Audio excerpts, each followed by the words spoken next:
अस्सलाम वालेकुम। खुल के बोल के साथ मैं हूं एतजाज नकी। आज के प्रोग्राम में हम एक तो जिक्र करेंगे कि पाकिस्तान तहरीक इंसाफ का आइंदा रोज़ जो इस्लामाबाद का जलसा था वो उसके हवाले से इस्लामाबाद इंतज़ामिया ने उसे मनसूख कर दिया है और गुज़िश्ता रोज़ उसकी इजाज़त इस्लामाबाद इंतज़ामिया की जानिब से दी गई थी आर्डर के तहत जो कि अदालती अहकाम थे उसके तहत। मगर आज क्यों यह मनसूख किया गया इसका भी जिक्र करेंगे। आज पाकिस्तान तहरीक इंसाफ का मनसेरा में भी जलसा था। इसके साथ साथ हम बात करेंगे कि आज बानी PTI ने गुफ्तगू करते हुए चीफ जस्टिस काजी फायज ईसा पर भी अदम एतमाद का इजहार किया है अपने मुख्तलिफ केसेस के हवाले से। इसका भी हम जिक्र करेंगे और इसके साथ साथ हम दीगर मौज़ूआत पर भी बात करेंगे। पैनलिस्ट में हमारे साथ मौजूद हैं उसामा गाजी, सफीना खान, सलमान अनीस और तब्रेज़ ज़ोहरा। मैं अपने तमाम पैनलिस्ट को वेलकम करता हूँ। उसामा, बताइएगा, आज मानसेरा में पाकिस्तान तहरीक इंसाफ का जलसा था, वहाँ खिताबात भी हुए, लेकिन आइंदा रोज़ जो जलसा था इस्लामाबाद में तरनोल के मकाम पर, जिसकी गुज़िश्ता रोज़ इंतज़ामिया ने भी इजाज़त दी थी अदालती अहकामात की रोशनी में, लेकिन आज उसको मनसूख कर दिया गया है। आप उसकी ज़ाहिरी तौर पर तो वजह मुहर्रमुल हराम और अमन अमान की सूरत हाल बताई गई है। आप क्या समझते हैं, क्या असल वजूहात है? असल वजह जो मानसेरा में जलसा हुआ है और जिसमें लोगों ने भरपूर शिरकत की है, वजह वो है। वजह है कि हुकूमत को पता है और इलेक्शन कमीशन की तरह दीगर लोगों को भी पता है, जो इस हुकूमत के साथ लोग बैठे हैं उनको भी पता है, उनकी पार्टीज को भी पता है कि अवाम इनके साथ नहीं है, अवाम ने इनको वोट नहीं दिया। और यही होता है कि जब अवाम आपके साथ नहीं होती तो आप अवाम से ही खौफजदा होते हैं। वरना माजी में हुआ है और यही जमातें, ऐसा नहीं है कि ये कोई नई जमातें हैं। इनकी जब हुकूमत रही है, चाहे पीपल्स पार्टी की हो, चाहे नून लीग की हो या तहरीक इंसाफ की हो, तो उस दौर में एहतजाज हुए, धरने हुए और होने दिए गए, क्योंकि कहीं ना कहीं हमें उनको नजर आता है कि अवामी सपोर्ट है और ये एक जमहूरी कल्चर में ये होता है कि आप एहतजाज करते हैं, आपका जमहूरी हक है। लेकिन पिछले 2 साल में हमने देखा है खास तौर पर कि किसी भी तरह का कोई एहतजाज कुछ भी किया जाए तो हमने देखा मामला बढ़ते रहे हैं। और 9 मई से पहले भी अगर आप देखें, राना सनाउल्लाह साहब ने जिस तरह से खुद क्रेडिट लिया उस वक्त कि जी हमने 4414 रेड्स करवाए हैं, हजारों लोग गिरफ्तार किए हैं और घरों में जाकर औरतें बच्चे हिरासा हो रहे हैं, ये सब हमने देखा।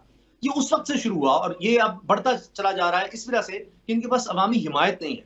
और ये हम देखते सही। हैं, डिक्टेटरशिप का दौर हो जहां पर कोई अवाम की कोई बात नहीं सुननी होती, जब इस तरह के हालात होते हैं, हुकूमतें इस तरह की होती हैं, तो वो इस चीज को रोकती हैं। लेकिन क्या यही हथकंडे आजमाए गए थे? तो आपने देखा 8 फरवरी को क्या हुआ, लोग निकले, उन्होंने वोट दिया।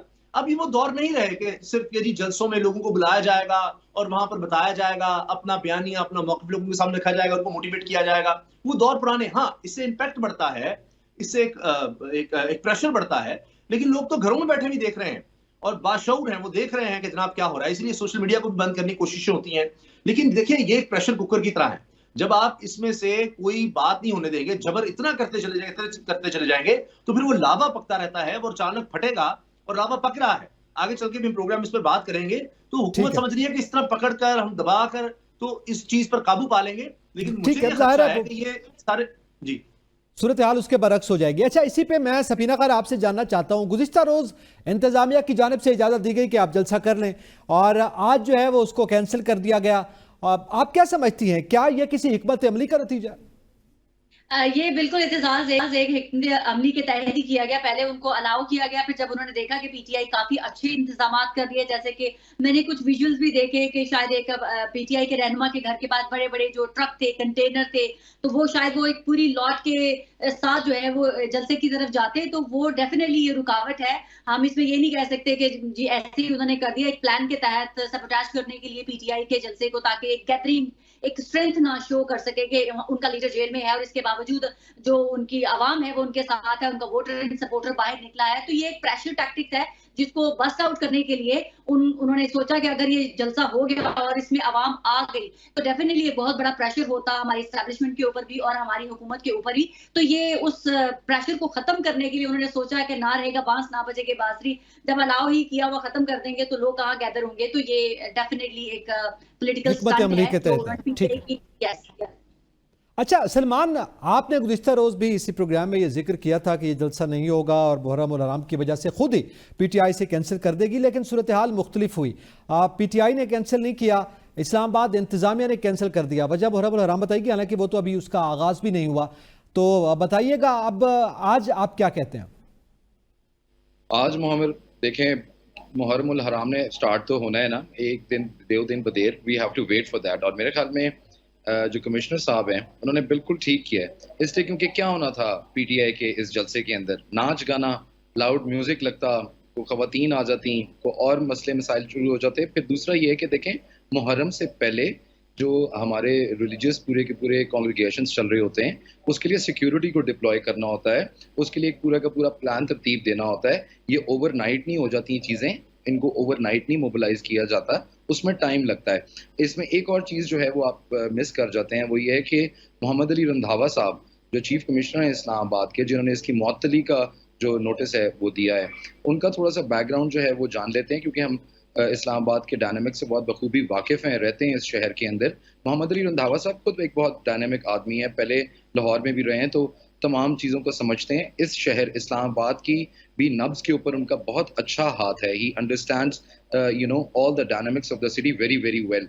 तो अगर उन्होंने रिलीजियस पार्टीज़ के सेंटिमेंट्स को सामने रखते हुए अगर उसको मुअत्तल किया है, तो प्लीज़ हर चीज़ के ऊपर क्रिटिसाइज़ ना किया करें। शहर की इंतज़ामिया है, उसको मूव करना होता है। ये कोई आपने कह दिया, हमने सुन लिया और हो गया वाली चीज़ नहीं होती। इसके अंदर लोग इन्वॉल्व होते हैं, और ख़ास तौर के ऊपर जब पीटीआई के जलसे की बात हो रही है, तो ऑब्वियसली एक्सपेक्टेशन यही है कि there is going to be a large number of people gathering in Islamabad. अब लॉ एंड ऑर्डर आप अगले 3 से 4 दिन के अंदर मुहर्रम हराम जैसे भी स्टार्ट होता है, उसके बाद एक पूरी की पूरी अपनी इंटेलिजेंस एजेंसी की रिपोर्ट्स होती हैं, तो इनके जज्बाती फैसलों की वजह से ये चीज़ें नहीं की जा सकती। और जहाँ तक मैं बात कर रहा था कि जो मोहम्मद अली रंधावा साहब हैं, he understands the city very well, तो ज़ाहिर है वो दिनों रात लोगों के साथ मिलते भी हैं, इंटरैक्ट भी करते हैं। जो सीडीए के मेगा एक्सपेंशन प्रोजेक्ट्स हैं और प्रोग्राम्स हैं, उनके ऊपर भी उनकी नज़र है। उसको भी देखना होता है कि लोग कहाँ से एंटर होंगे, कहाँ से एग्जिट करेंगे, कंस्ट्रक्शन। और ये कंप्लीट जरा मुझे कर दी एक चीज़। दूसरा ये कि ये जो धरने की आप और ये जो जलसे की सारी बात हो रही है, अभी नहीं होगा, 2 हफ्ते के बाद हो जाएगा।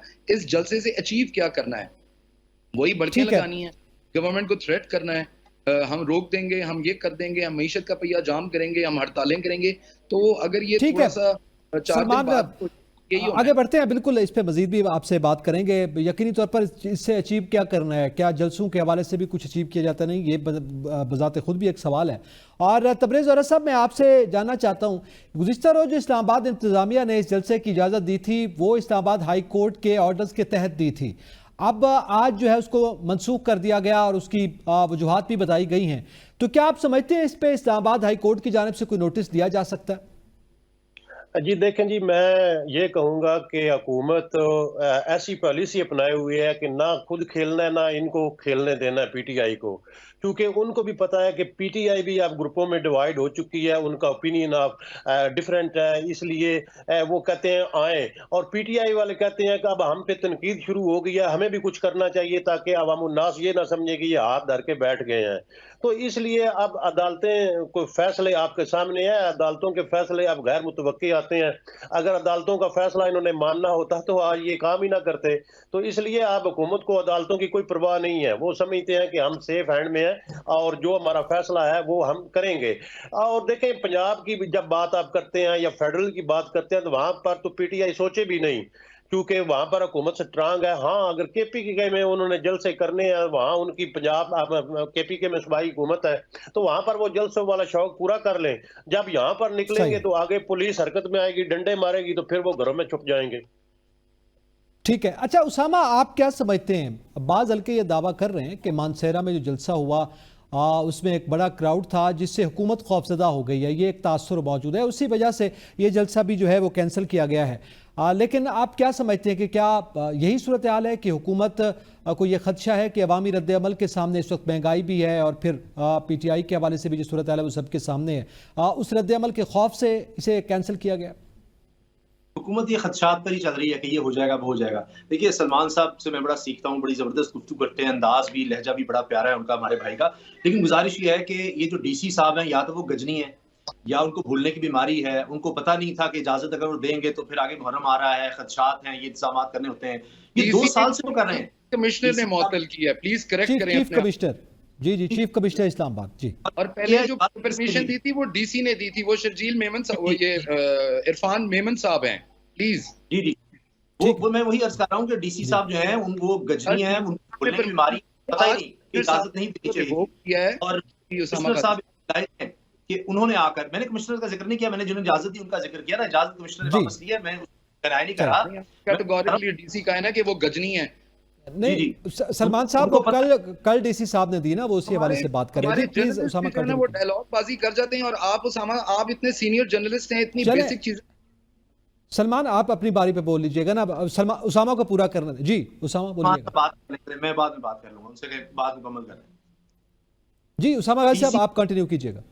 जी, मैं गुजारिश कर रहा हूं कि डीसी साहब जो हैं उन्होंने पहले इजाजत नहीं दे रहे थे, फिर उन्होंने इजाजत दी, तो उनको भी नहीं पता था कि कमिश्नर साहब की अपनी सोच होगी, वो बेहतर समझ रहे होंगे कि नहीं ये तो डीसी ने बड़ा गलत कर दिया है। तो डीसी साहब पहले इजाजत नहीं दे रहे थे, तो अदालत ने उनको कहा, उस पर अदालत का मामला था, फिर उन्होंने ली, अब कमिश्नर साहब ने वापस ले ली। अब ये डीसी साहब जो हैं, जो इजाजतनामे देते हैं या कमिश्नर साहब वापस लेते हैं, ये पिछले 2 साल से हो रहा है। कब इन्होंने इजाजत दी है? मुहर्रम चले, अब ये कह लें जी अमन अमान की सूरत हाल, पिछले 2 साल से अमन अमान की सूरत हाल खराब है। अच्छा तहरीक इंसाफ खराब करती है, तो अदालतों को फिर कहाँ करें? इंसानी हुकूक का क्या करें? आइन में जो चीजें दर्ज है उनका क्या करें? आजादी इजहार राय का क्या करें? खदशात पर आपने जाना है, MPO दफा 144 ये 3 दफा नाफिज की, तो जुर्म करेगा उसको आप पकड़े हुए हैं, उनके खिलाफ केसेस भी चल रहे हैं। लेकिन अब यहाँ तो यह हो रहा है, कहाँ कैंपेन करने दी गई, सुप्रीम कोर्ट में जजेस सवाल पूछ रहे हैं, तो ये हम एक तसलसल देखते हैं। बहाने बहुत से हो सकते हैं, ये सारे क्या तहरीक इंसाफ के लिए है? मसला तहरीक इंसाफ का नहीं है, मसला अवाम का है। उनसे बुनियादी हुकूक छीन लिए इस मुल्क में, और इस दौर में पिछले 2 साल में जितने हमने देखे हैं, माजी में कभी नहीं देखा। यानी यहाँ पर किसी आपने जज के खिलाफ एहतजाज करना है, सुप्रीम कोर्ट की तरफ जाना है, तो आपको रेड जोन में आप लोग आ सकते हैं। फजलुर रहमान साहब सुप्रीम कोर्ट के बाहर जाकर, मरियम साहिबा जाकर वहां धरना और तकरीरें कर सकते हैं, लेकिन तहरीक इंसाफ के लोग नहीं आ सकते। जब आप ये दोहरे मेयार रखते हैं, फिर मसाइल पैदा होते हैं, और उसकी वजह से होते हैं। कराची में आप देख लीजिए, वहां पर भी जनाब चीफ जस्टिस उस वक्त थे, वो भी कह रहे थे कि जाने दें, हमें भी पता है किस वजह से आप कर रहे हैं। बाकी लोग यहाँ आकर बहुत सी बातें कर गए हैं, एस्टैब्लिशमेंट के खिलाफ मौलाना साहब बहुत सी बातें कर गए हैं, उनको तो आपने कुछ नहीं कहा, आप छोड़ दें। तो ये सिर्फ म्यार हमें अलग अलग हर एक के लिए नजर आते हैं, यहाँ मसला है। और फिर इस वजह से फिर हालात जो है मजीद खराब होते हैं। तो ये सबको पता है कि क्यों नहीं इजाजत दी जा रही, और इससे जो मकसद हुकूमत हासिल करना चाहती है वो भी हासिल नहीं होना, वरना 2 साल से बड़ा अच्छा आप लोगों को कह रहे हैं कि यहाँ पर इतने बुरे हालात हैं कि हम एक जलसे की इजाजत नहीं दे सकते। तो क्या खाक आप समझते हैं कोई इन्वेस्टमेंट करेगा ऐसे मुल्क में, या उसके बारे में कोई अच्छा परसेप्शन रखेगा? लोग इन चीजों को बहुत ज्यादा नोट करते हैं, हम माने ना माने। यहाँ पर कहता जाता है सबसे बड़े सूबे की हुकूमत कह रही है 6 से 11 तक आप सारे मीडिया को बंद कर दें, सोशल मीडिया को। तो आप सोच सकते हैं कि उससे फिर उसके बाद इंपैक्ट क्या आता है। फिर हुकूमत कहती है अच्छा नहीं हमने नहीं करना, लेकिन नुकसान तो उससे पहले भी हो चुका होता है। ठीक है, अच्छा इसी पे सलमान आप इसी में ऐड करना चाह रहे थे, बिल्कुल कर लीजिएगा। वही सूरत हाल है कि जाने ना जाने गुल ही ना जाने, बाग तो सारा जाने है। जी जी जी जी, वो भी उसामा गाजी साहब की एक चीज के ऊपर जो है ना, वो मैं मजीद बात करना चाहूंगा, और वो ये कि लोगों का लावा पक रहा है, इंतशार बढ़ रहा है, लोगों की फ्रस्ट्रेशन बढ़ रही है, लोग डिसअपॉइंटेड हैं। ओ भाई किधर लोग डिसअपॉइंटेड हैं? सुबह से लेकर शाम तक क्रिटिसाइज करते हैं गवर्नमेंट को, गालम गलोच चल रही होती है पीटीआई के फॉलोअर्स की तरफ से। मुझे तो समझ में ये नहीं आता कि what extra do they want to achieve and what exactly do they want to achieve from all these protest and all these claims that they want to make. क्या करना चाहते हैं ये तो बताएं ना। खान को बाहर निकालें। ओ भाई जब उनके मुकद्दमे से क्या अचीव, जल्द से तो जमहूरी हक है ना। जी बिल्कुल करें, बिल्कुल करें, अमलाक को ना नुकसान पहुंचाएं। उसामा गाजी साहब दे दें जमानत के, जो पीटीआई का क्राउड है वो आउट ऑफ कंट्रोल नहीं होगा, बिल्कुल दे देते हैं। इनकी तो जमानत कोई नहीं दे सकता, ना कोई आर्मी चीफ, कोई चीफ जस्टिस, कोई इंटरनेशनल पावर, कोई लोकल पावर, कोई पॉलिटिशियन, कोई। आप मुझे बताएं ना, खान साहब की गारंटी कौन दे सकता है? या खान साहब आज मानसेरा में उनका जलसा हुआ ना, मानसेरा में तो इस तरह सूरत हाल नहीं हुई कि ये आगे जाके। और मानसेरा के अंदर क्या है? क्या मानसेरा के अंदर पार्लियामेंट है? मानसेरा के अंदर प्रेसिडेंसी है? मानसेरा के अंदर सुप्रीम कोर्ट है? मानसेरा एक छोटा इलाका है, एक मुख्तलिफ गमले तो है ना सर, सलमान साहब गमले तो हैं। लाहौर के अंदर देखें ना उन्होंने क्या किया है, इस्लामाबाद के अंदर देखें, पिंडी के अंदर देखें क्या हुआ है 8 मई को। तो आप 8 फरवरी के ऊपर तो रहते हैं, 9 मई को भूल जाते हैं ना। तो ये सारे इन चीजों के तनाजुर के अंदर भाई डिसीजंस लिए जाते हैं। ट्रैक रिकॉर्ड भी मैटर करता है कि नहीं? सही है, चले आगे बढ़ते हैं। चाहूंगा जी जी उसामा बोलिएगा। नहीं वो दूसरे साहब बात कर रहे हैं, मैं तबरेज बात कर रहा हूँ। मैं तबरेज साहब, जी तबरेज साहब करना चाह रहे हैं। एक तरफ हुकूमत ऑल पार्टी कॉन्फ्रेंस बुला रही है, उसमें पीटीआई को दावत दी जा रही है, उन्होंने भी उसमें शिरकत करने की हामी भर ली है। दूसरी तरफ उनको जलसा नहीं करने दे रहे।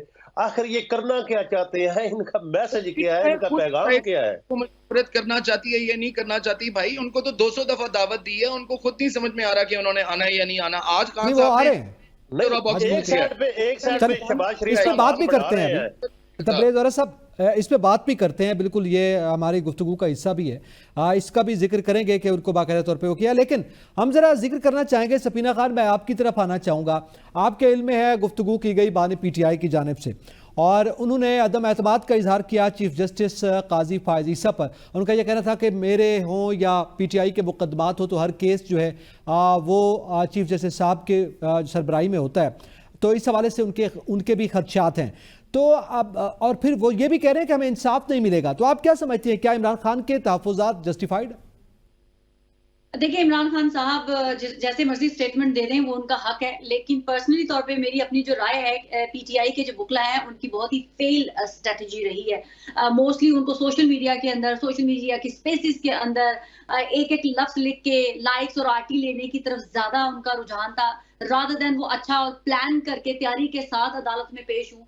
थ्रू आउट जब से इमरान खान साहब जेल में हैं, उनका एक ऐसा केस नहीं आया जिसको उसको सुन के मजा आए कि वाह वाह क्या क्या दलाइल दिए गए हैं, कहीं पे भी नहीं। हमेशा कोई ना कोई उनका लैग था। तो इसमें इमरान खान साहब बेचारे का ज्यादा कसूर नहीं है। उनकी जो टीम है वो बहुत डरी हुई है, या तो वो कंप्रोमाइज है या वो जानबूझ के ऐसे कर रहे हैं, या वो इस काबिल ही नहीं है कि वो केस को परसू कर सके, क्योंकि उनको ज्यादा अपने फेम की तरफ। आप किसी भी एक वकील का नाम उठाएं, वो आपको सबसे ज्यादा केस का उसको सुबह अगर उन्होंने अदालत में देना तो रात के 2-3 बजे तक वो स्पेसिस में बैठे होंगे। तो वो मतलब उनको ज्यादा अपने फेम को, अपने फॉलोअर्स बनाने में, लोगों की अटेंशन गैदर करने में उनको ज्यादा इंटरेस्ट है, रादर देन इमरान खान साहब के। आज उमर यूब साहब की भी एक स्टेटमेंट आई कि जी खान ने कह दिया है कि चाहे मुझे सारी जिंदगी जेल में रहना पड़े मैं रहूंगा, मैं झुकूंगा नहीं। ये एक वीक स्टेटमेंट है। आप कंप्रोमाइज कर रहे हैं, दैट्स मीन आप अपनी ऑडियंस का माइंड बना रहे हैं कि ऐसा हो सकता है, हम ऐसा होने जा रहा है। आप ऐसे क्यों, जब आप ऐसी लाइनें देंगे तो सुनने वाला कितना मायूस होगा, ये उनको नहीं पता चल रहा। तो मैं इसमें ज्यादा कसूर इमरान खान साहब के जो पॉलिटिकल रहनुमा है उनको दूंगी, उनकी जो लीगल टीम है उसको दूंगी। वो सब के सब बहुत बुरी तरह से नाकाम हुए हैं, वो बहुत डरे हुए हैं। शायद उनकी फेल स्ट्रेटजी या वो मैनेज बड़ी अच्छी तरह से हो रहे हैं। हमारी हुकूमत कह लें या हमारी एस्टैब्लिशमेंट, वो इमरान खान की टीम को, पूरे लोगों को बहुत खूबसूरती से मैनेज कर रहे हैं। ठीक है, मैनेज्ड हैं। ये आप बात करें, इसी पे मज़ीद भी जिक्र करेंगे केसेस के हवाले से भी और उनके तहफ़्फ़ुज़ात के हवाले से भी। यहाँ पे वक्त एक ब्रेक का, साथ रहिएगा। Welcome back. हम जिक्र कर रहे हैं कि बानी PTI ने ऑनरेबल चीफ जस्टिस पर तहफ़्फ़ुज़ात का इजहार किया है। तो इस हवाले से मैं तबरेज़ औरा साहब आपसे जानना चाहूँगा, ज़ाहिर है उनकी वकला के हवाले से जो सूरत हाल है वो भी अपनी जगह पे है, उस पर ख़ुद पाकिस्तान तहरीके इंसाफ के अंदर भी तहफ़्फ़ुज़ात हैं, इस पर हम बात भी करेंगे। लेकिन जिन तहफ़्फ़ुज़ात का इजहार बानी PTI कर रहे हैं ऑनरेबल चीफ जस्टिस पर, और उनका ये कहना है कि उनकी सरबराही में तमाम बेंचेस बनते हैं, वो तहफ़्फ़ुज़ात आप क्या समझते हैं, कितनी हद तक सही हैं या गलत हैं? देखिए जी, बात ये है कि इमरान खान एक बड़ी जमात के बड़े लीडर हैं और उनकी जमात का पूरे मुल्क में ही इदारा है। तो अगर वो एक चीज कहते हैं कि उनको इतमाद नहीं है, तो चीफ जस्टिस साहब को भी चाहिए कि उनकी बात को एड्रेस करें कि सुप्रीम कोर्ट में बहुत बड़ी जजों की तादाद है, कोई जरूरी तो नहीं है कि चीफ साहब ने यार मुकदमा सुनना है। तो इसलिए पहले हाई कोर्ट के बारे में उनके ख्यालात ये थे, अब सुप्रीम कोर्ट के बारे में ख्यालात थे, तो इसलिए वो हक बजानिब है। आगे देखना ये है कि चीफ जस्टिस साहब क्या उसको सीरियस लेते हैं या नहीं लेते, बात तो यही है।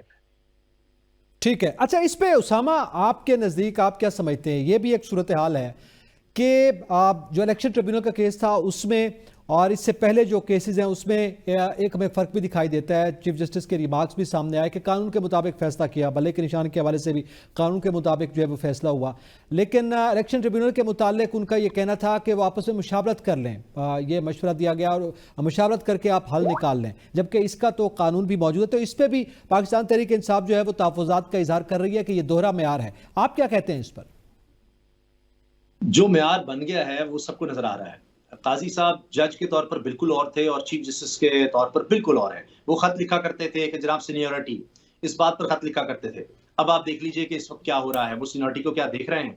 फिर जिस तरह वो अपने जजेस को तज़ीक का निशाना बनाते हैं, अगर कोई वो सवाल करता है कहते हैं आगे बढ़े आगे बढ़े। इलेक्शन कमीशन के वकील आए तो उनका अंदाज और होता है, तहरीक इंसाफ का नाम आते ही या किसी शख्स के सामने खड़े होते ही वो बिल्कुल बदल जाते हैं और अजीबोगरीब हमें फिर वो अंदाज नजर आता है। आप ये देखेंगे सुप्रीम कोर्ट में ये बात आ चुकी कि जी काजी फैसल साहब तहरीक इंसाफ या इमरान खान साहब के हवाले से केसेस ना सुने। वो व्हाट्सएप पर मैसेज आया और उन्होंने अदालत के दौरान ही कह दिया कि जी ये देखिए मुझे ये आए हैं, इजना कन्वेंशन कैसे हो रहा है, वो इस तरह की बातें शुरू कर देते थे। अभी जो आपने मिसाल दी, काजी साहब बारहा कहते हैं जी मुझे सिर्फ आइन दिखा दें, आइन दिखा दें। अब आइन में कहाँ है कि इलेक्शन कमीशन और चीफ जस्टिस मुशावरत करेंगे? क्या सिंध हाई कोर्ट के चीफ जस्टिस से मुशावरत की? क्या इस्लामाबाद हाई कोर्ट के चीफ जस्टिस से मुशावरत की? उन्होंने नाम दिए, सिंध हाई कोर्ट के भी चीफ जस्टिस नाम दिए। यही अकील अब्बासी साहब जो हैं उन्होंने कहा कि जब हमने नाम दिए तब तो ऐसा कुछ नहीं हुआ।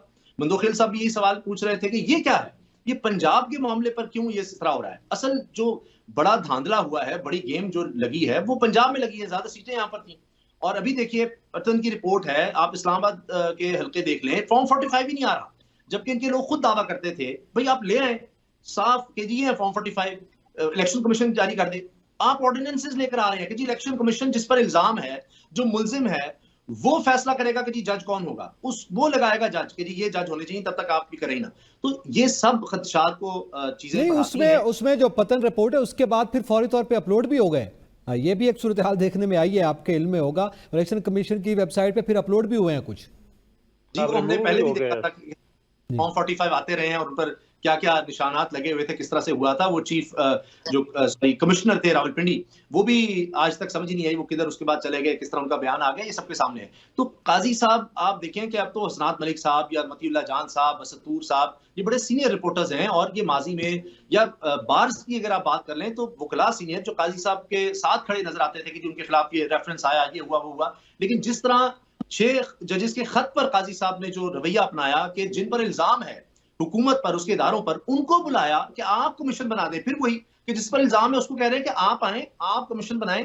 तो चीफ जस्टिस साहब तो कमीशन बनाना चाहते थे, लेकिन उस पर सुमोटो लेना पड़ गया, वो सुमोटो अभी तक नहीं आ रहा। तो ये म्यारात सारे नजर आते हैं, हर केस में वो खुद मौजूद होते हैं काजी साहब। इलेक्शन कमीशन का हो, जहां धांधली की बात है वो अभी तक पड़ा हुआ है, जहां रिव्यू की बात है काजी साहब कहते हैं मुझे पता ही नहीं रिव्यू भी आया हुआ है बल्ले के निशान के खिलाफ। वो वजाहतें देते हैं बरतानिया को, यहां पर लोगों को वजाहत नहीं दे सके, अपने जजेस को नहीं कायल कर सके कि जी बल्ले का निशान क्यों छीना, किस तरह छीना गया, उसकी वजह से सारा माहौल बन गया। तो ये सारी चीजें नजर आ रही है। अब सवाल यह है कि काजी साहब की लेगेसी क्या होगी। अभी ये खबर है कि 80% जजेस इस बारे में परेशान हैं कि ये क्या हो रहा है, जजेस को धमकाया जा रहा है, मुदाखलत हो रही है। और इलेक्शन कमीशन जिस तरह का रवैया अपना रहा है, इलेक्शन कमीशन के अपने लोग कहते हैं कि जी हमें आजाद जजेस कबूल नहीं है। तो क्या काजी साहब को ये सब चीजें नजर नहीं आ रही? पूरी कौम को ये नजर आ रहा है। तो फिर इस लिहाज से वो का लोग इजहार करते हैं। और माजी में ये हम देखते थे कि कहा जाता था हम ख्याल बेंचेस, एक जैसे जज और फलां, तो अब भी हमें उसी तरह से चीजें नजर आ रही हैं। ठीक है। अच्छा सलमान, आप क्या समझते हैं, आज जो बानी पीटीआई ने जिक्र किया, उनका ये कहना था कि पूरी कौम कह रही है कि इलेक्शन कमीशन ने फ्रॉड इलेक्शन करवाया है, जबकि ऑनरेबल चीफ जस्टिस जो हैं वो इलेक्शन कमीशन की तारीफ कर रहे हैं। ये बयान है बानी पीटीआई का, आपके इल्म में है। अब आप क्या समझते हैं कि उनके जो केसेस हैं, जिस तरह से वो तहफ़्फ़ुज़ात का इज़हार कर रहे हैं, क्या मॉरली आप समझते हैं कि चीफ जस्टिस को उनके मुकदमात से, बेंचेस से अलग हो जाना चाहिए? मेरा सिर्फ इस पे एक सवाल है तमाम आपके पैनल के लोगों से। उसामा साहब बहुत अच्छी बात कर रहे हैं, उनसे पहले वाले भाई भी बहुत अच्छी वो बात कर जी। हम एक मिनट के लिए यूं करते हैं कि अगले 2 या 3 महीने के बाद जस्टिस काजी फाइज ईसा नहीं है, हम जज चेंज कर देते हैं, जज खुद जो है ना वो अपने आप को रिजाइन कर देते हैं, कुछ हो जाता है, he is not the chief justice, let's assume it for a minute. अगले चीफ जस्टिस के ऊपर खान साहब एतबार करेंगे, इस बात की क्या गारंटी है? खान साहब तो मैं ना मन्नू की सियासत करते हैं ना, जब तक उनकी मर्जी के फैसले नहीं आएंगे। सलमान साहब, यहाँ सियासत की बात नहीं हो रही, यहाँ कानून की बात हो रही है, आइन की बात करें, सुप्रीम कोर्ट की बात कर रहे हैं, और हर बात में आप सियासत चले सलमान साहब को पूरा करने दे। जी सलमान, की गारंटी दें, मैं आपको तमाम आपकी चीजों के ऊपर मान जाऊंगा।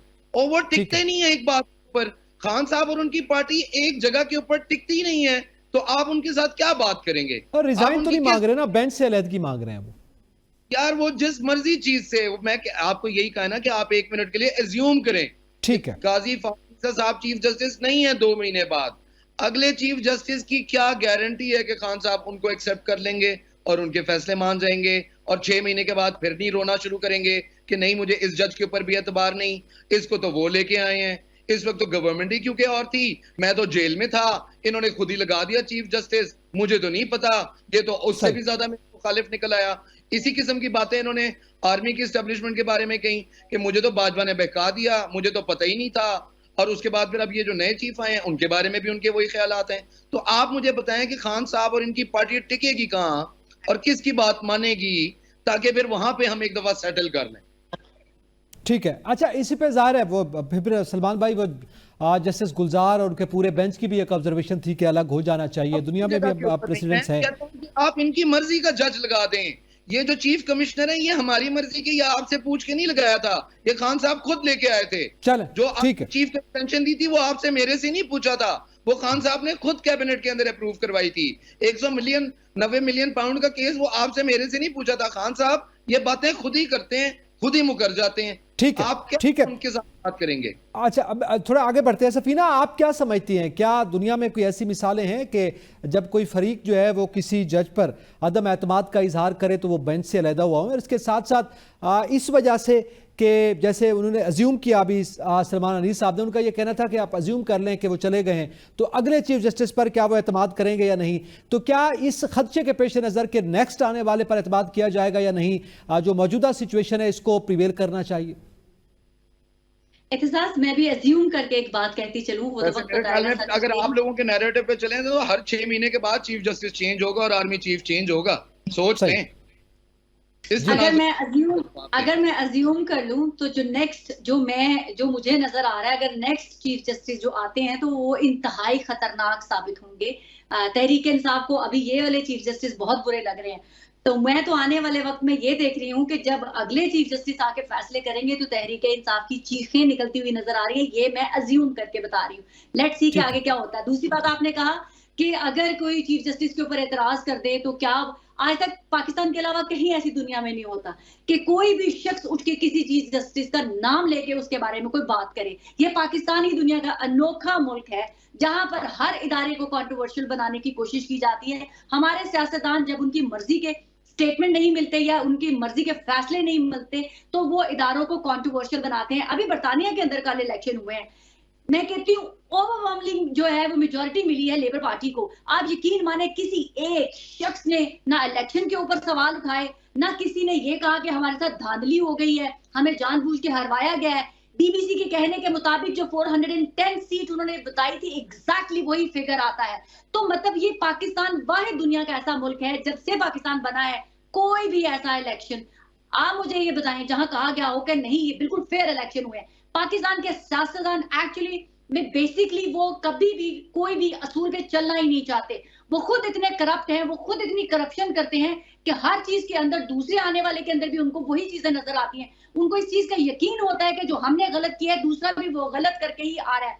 तो पहली बात तो सबसे ज्यादा रिस्पॉन्सिबिलिटी इसमें गलत चीजें करने में, हमारे सिस्टम को तबाह करने में सियासतदान है। अब रही बात इमरान खान साहब की, रही बात वो वाकई उनकी नेचर ऐसी है कि वो बहुत ज्यादा ट्विस्ट करते हैं अपनी स्टेटमेंट को, और कोई भी ऐसा शख्स जो अपनी स्टेटमेंट को बार बार ट्विस्ट करता है उसके ऊपर ट्रस्ट नहीं किया जाता। ठीक है, यू टर्न की आप बात कर रही हैं, चलें हम अब जिक्र करेंगे, लेकिन अभी आज अगले सेगमेंट में हम बरतानी इंतखाबात का जिक्र करेंगे। मैं उसामा गाजी और सलमान अनीस आप दोनों का शुक्रिया अदा करता हूँ कि आप हमारे साथ रहें। यहाँ पे वक्त एक ब्रेक का, साथ रहिएगा। Welcome back. अब हम ज़रा जिक्र करेंगे बरतानवी इंतखाबात का, जिसके बाद नताइज भी सामने आए और लेबर पार्टी ने वहाँ 412 नशिस्तें जीतकर बड़ी कामयाबी हासिल की है, और कंजर्वेटिव पार्टी जो है वो शिकस्त से दोचार हुई है और उनका 14 साल इक़्तिदार का सूरज जो है वो गरूब हो गया है। इस पर गुफ्तगू करने के लिए हमारे साथ हमें ज्वाइन किया है ये लेबर पार्टी के हैं जीतने वाले उम्मीदवार हैं, और पाकिस्तानी नयाद अफजल खान, और उनके साथ साथ यास्मीन कुरैशी। मैं आप दोनों को वेलकम करता हूँ अपने शो में, और तबरेज़ औरा भी हमारे साथ मौजूद हैं।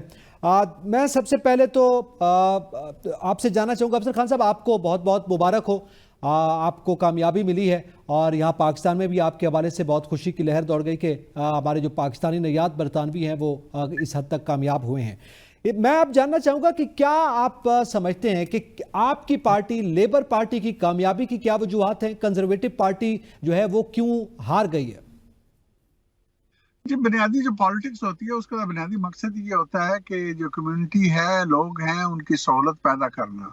और जब ये 14 साल से टोरी पार्टी वाले हुकूमत में रहे हैं तो इन्होंने किसी तरीके से भी सहूलत पैदा नहीं की। जो ऑर्डिनरी फैमिली है उनको हर तरह से मुश्किलात पैदा की हैं, और इसकी अब एक्सट्रीम लेवल पे हो चुकी थी पिछले 4-5 साल में।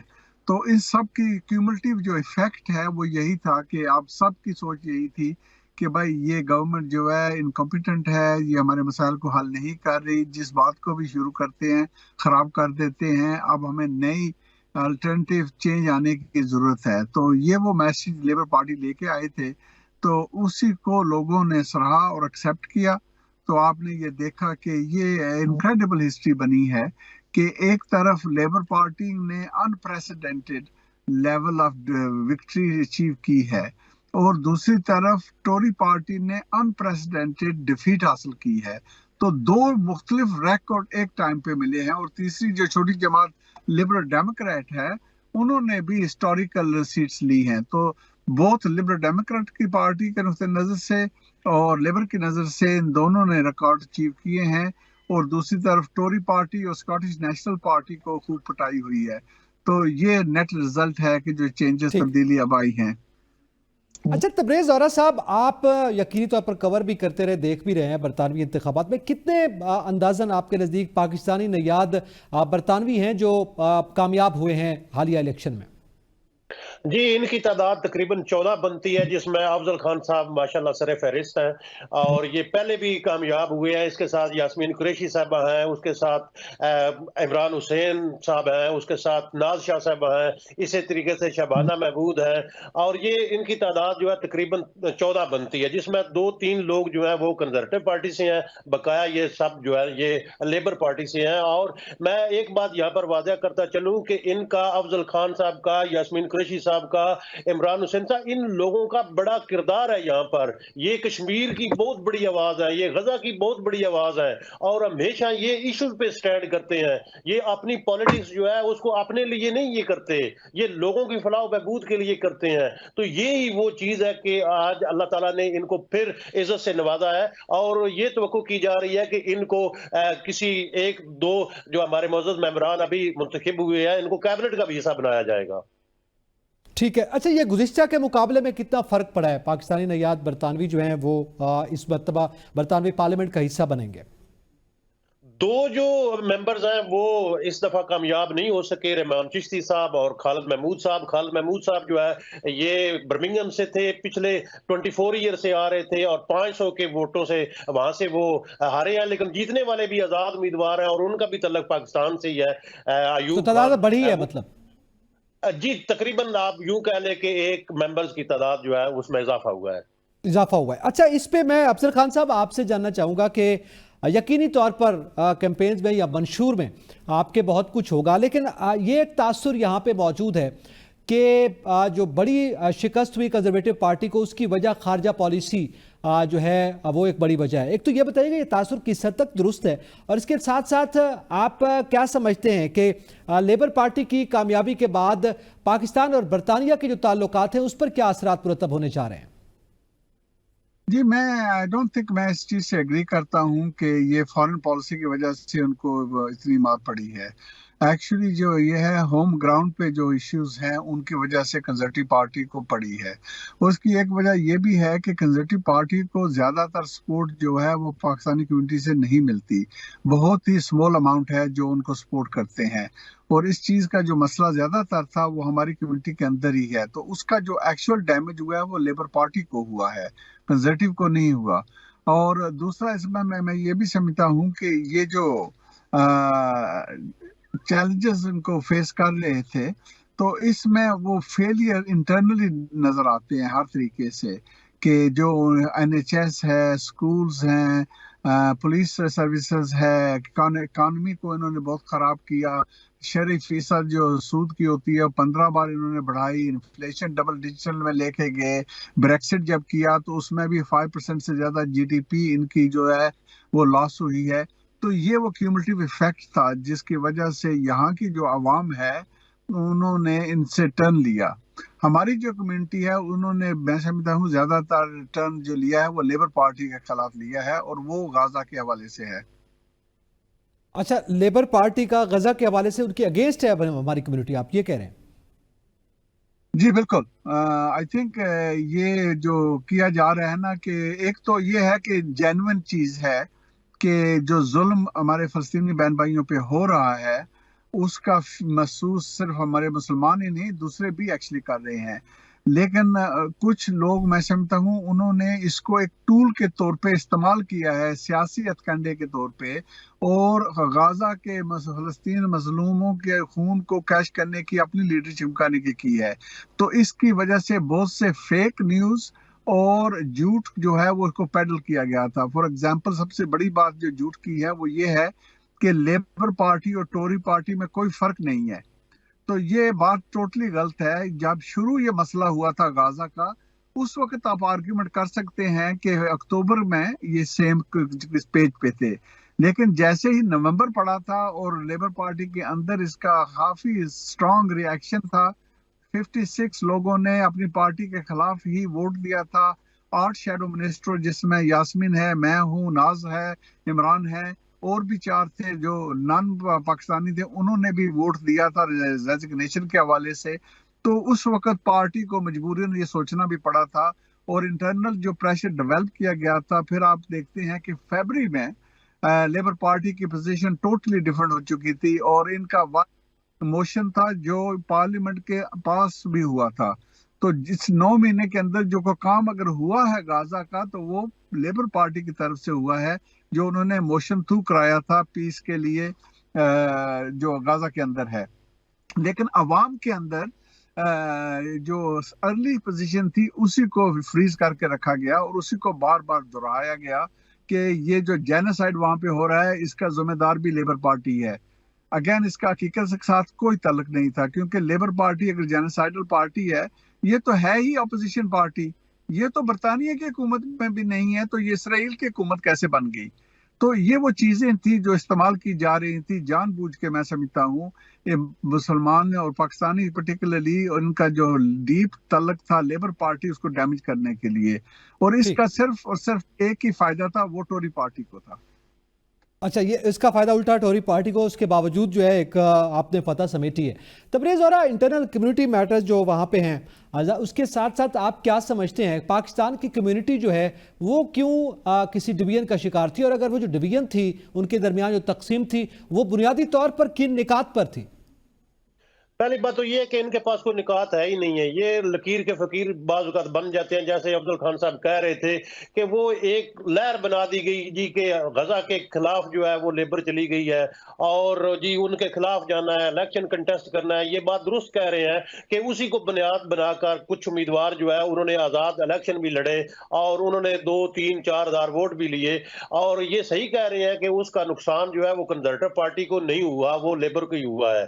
तो दूसरी चीज ये है कि जी असल मसाइल जो है वो यहाँ पर हैं, हाउसिंग के मसाइल हैं, एनएचएस के मसाइल हैं, उसके बाद पे के मसाइल हैं, महंगाई जो है वो अरूज पर थी। उसके साथ साथ रवांडा जो एक बड़ा इमिग्रेशन के हवाले से बड़ा अहम इशू था, वो भी था टोरी गवर्नमेंट में। तो ये वो सारे मसाइल थे जो बाशऊर लोग हैं, जो समझते हैं, उन्होंने उस करके वोट जो है वो कंजर्वेटिव को नहीं दिया। उन्होंने समझा कि हमने इनको बार बार मौका फराहम किया लेकिन ये कुछ अचीव करने में नाकाम रहे हैं।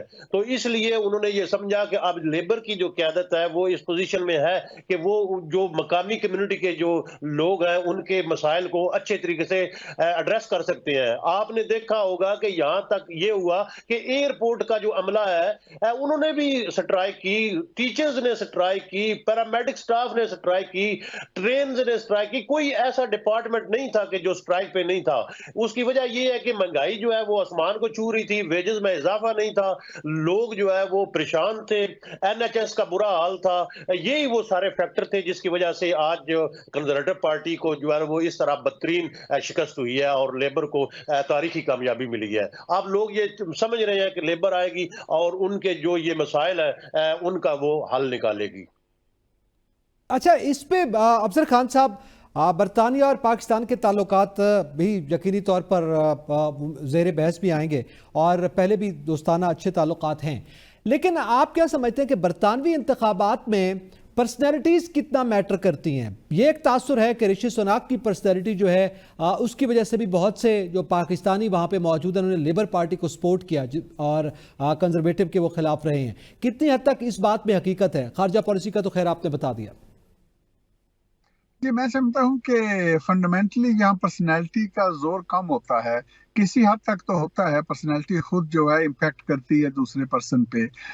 लेकिन ब्रॉडली स्पीकिंग यहाँ पे पॉलिसी पे बात होती है, जो पार्टीज हैं उनकी जो मंशूर होते हैं उस पर गुफ्तगू की जाती है। और जैसा कि आपके रिपोर्टर ने बता रहे थे कि ये सारी चीजें थी जो डेली एवरीडे चीजें हैं। फैमिली को एक्सपीरियंस, जो फैमिली का एक्सपीरियंस था वो बहुत खराब हो चुका था हर शोबे के नुक्ता नजर से। तो इसी वजह से ये सारा ट्रेंड डेवलप हुआ और चेंज हुआ।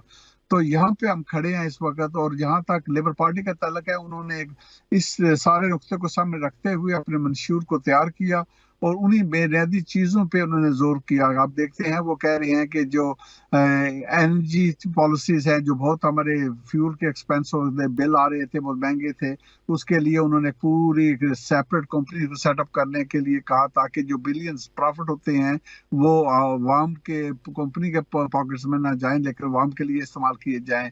इसी तरह हेल्थ का हमारे लिए बहुत अच्छा है, NHS, इसको joule in the crown public services कहा जाता है। तो ये वो लेबर पार्टी ने सेटअप की थी, लेकिन इसके हालात जब लेबर पार्टी हुकूमत में थी तो सेटिस्फैक्शन लेवल बहुत हाई था, लेकिन इनके लिए वो सबसे वर्स्ट था। 7.5 मिलियन लोग वेटिंग पे हैं इस वक्त ऑपरेशन वगैरह के लिए। तो ये मुख्तलिफ चीजें थी जिसका इम्पैक्ट था। अच्छा, ये जाहिर है ये इंटरनल जो वहाँ पे मामलात थे वो बहुत ज़्यादा इन्फ्लुएंस करते हैं यकीनी तौर पर जो कम्युनिटी जिसको फेस कर रही होती है, लोग फेस कर रहे होते हैं। लेकिन अब जाहिर है हमारा इस वक्त जो गुफ्तगू का है वो पाकिस्तान में हम यहाँ मौजूद हैं, और हमारा रुझान भी इस तरफ ज़्यादा है कि पाकिस्तान और बरतानिया के ताल्लुकात पर आइंदा क्या असरात मुरतब होने जा रहे हैं। आपके मंशूर में इस मैटर में पाकिस्तान और बरतानिया के ताल्लुकात के हवाले से क्या कुछ है, मसला कश्मीर के हवाले से क्या कुछ है, और आगे क्या कोई लेजिस्लेशन मुतवक्के है? इतनी बड़ी तादाद ज़ाहिर है पाकिस्तानी नयात बरतानवियों की भी पार्लियामेंट में मौजूद होगी। हाँ जी, मेरी जो इन्फॉर्मेशन है इसके बारे में कोई डायरेक्ट चीज तो नहीं है, लेकिन इनडायरेक्ट चीजें हैं जिस पे हम काम कर सकते हैं और काम को बढ़ा सकते हैं। जैसा कि हमने पिछली पार्लियामेंट के अंदर यास्मीन जो थी वो APPG की चेयर थी, जो पाकिस्तान के नुक्ता नजर से थी। इसी तरह मेरे पास भी APPG थी जिसका ताल्लुक ये था बरतानिया और पाकिस्तान का ट्रेड और टूरिज्म को बढ़ाना। तो इन चीजों पे हम काम करते रहते हैं। यहाँ ग्रेटर मैनचेस्टर में भी जो हमारे मेयर हैं और इसी तरह हमारे मैनचेस्टर के जो लीडर हैं, इन्होंने मिलकर एक ग्रुप बनाया हुआ है जिसका बुनियादी मकसद ये है कि हम पाकिस्तान के साथ ताल्लुकात को कैसे मजबूत कर सकते हैं, उस पे काम करना। तो ये अपॉर्चुनिटीज हमारे पास हैं कि हम इस पे काम कर सकते हैं, इसको बढ़ा सकते हैं। जो 1.5 मिलियन के करीब पाकिस्तानी यहाँ आबाद हैं, तो ये बहुत ही एक स्ट्रॉन्ग पावरफुल ब्रिज है जिसको हम इस्तेमाल कर सकते हैं इस रिलेशनशिप को मजबूत करने के लिए। इस वक्त जो हमारी ट्रेड है, लेबर पार्टी की भी बुनियादी पॉलिसी यही है कि ट्रेड को उन्होंने इम्प्रूव करना है, जो बिजनेसेस है उसको आगे बढ़ाना है, इसके थ्रू करना, इकोनॉमी को स्टेबलाइज करना है। तो ये वो मौका है हमारा कि हम इस जो इतने सारे लोग यहाँ पे आबाद हैं, जिसमें अच्छी खासी तादाद बिजनेस की कम्युनिटी भी है, इनको पाकिस्तान के जो बिजनेस है इनको मिलाएं और इसको प्रमोट करें, जिससे बोथ वेज फायदा होगा, बरतानिया को भी होगा और पाकिस्तान को भी होगा। तो इसको रोल को हमें अदा करने की जरूरत है, बढ़ाने की जरूरत है। ट्रेड के साथ साथ जाहिर है ये भी और भी दीगर मैटर है, लेकिन बहरहाल आपकी ये मंशूर में शामिल है। आपको एक मरतबा फिर भी हम पेश करते हैं, प्रोग्राम का वक्त चूँकि ख़त्म हो गया है। बहुत शुक्रिया अपने तमाम पैनलिस्ट का। इसी के साथ ही हमें इजाज़त दीजिए। अल्लाह हाफ़िज़।